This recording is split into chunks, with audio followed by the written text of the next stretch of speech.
Hello, and welcome to another episode of the Legislative Lens, spotlighting state laws podcast. We're dealing with today the topic at hand is House Bill 3908, better known as Tucker's Law.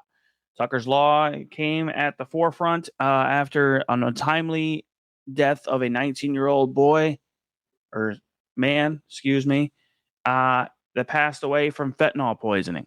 And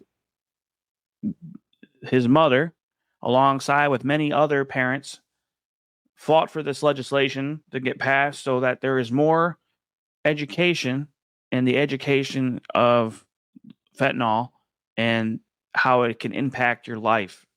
Um, Fentanyl is a growing pandemic in this country, worse than heroin, worse than cocaine. It is taking the lives of young people, old people, everyone in between, and it's an unfortunate thing. But at the forefront here is a law called Tucker's Law, or better known as House Bill 3908. And at this, how this came about was unfortunately untimely death of a 19-year-old man who purchased a pill that was to believe to be laced with fentanyl. And so, what this law does is that it requires all municipalities and all public schools and every school across the state to have a fentanyl prevention and awareness education a part of their curriculum.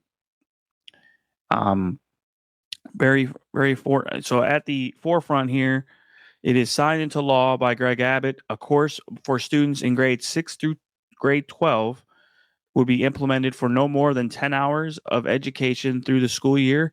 It would also include a poisoning awareness week. Okay.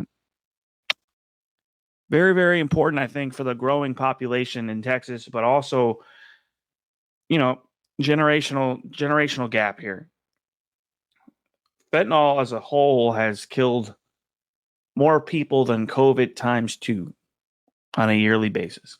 And there's a lot more funding going into COVID prevention than there is with fentanyl. And the key issue at its core here is kids will be experimenting with drugs from now until the end of time. They always will. Just how it is. It's an unfortunate thing that they do, but in this case, a young man bought a pill that he thought was one thing, and a drug dealer bought another thing. Another part of this, I would say, battle with fentanyl, and we have seen it here in Texas, is that if you are responsible for a death of an overdose of fentanyl, you will be charged with murder. And that's a very key thing. This host can go back and forth about his opinions, and I won't. But this is a very important law. I think it's very important to educate young people about the uses of fentanyl and how it can really gravely change your life. All it takes is a little bit, and it can kill you. And it's very, very unfortunate.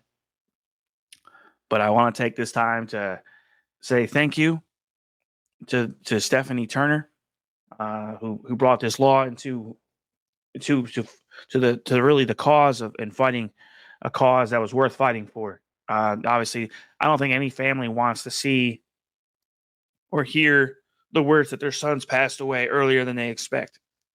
That's a really difficult process and difficult scenario to deal with. So this law really at its forefront deals with the education part. So hopefully through education and a yearly education from grades 6 through 12, which is around the ages of 12, 13, I think, all the way to seniors in high school, can get, educated on how this particular drug can drastically affect your life.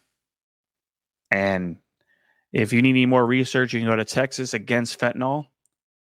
You can go through many other research proposals that are out there about the drug of fentanyl. But fentanyl is a pandemic worse than COVID, and it's killing young people that it shouldn't be killing. So this topic's a hard one. It is a requirement, but it's also another key thing that Texas did, like I mentioned, that if you are responsible for a person overdosing on fentanyl, if you are a drug dealer or you are a person pushing that fentanyl to the streets, you will be charged with murder. That is another law that passed as well in Texas. But that being said, I appreciate the listen as always. Thank you for your time. Hope everyone has a great day.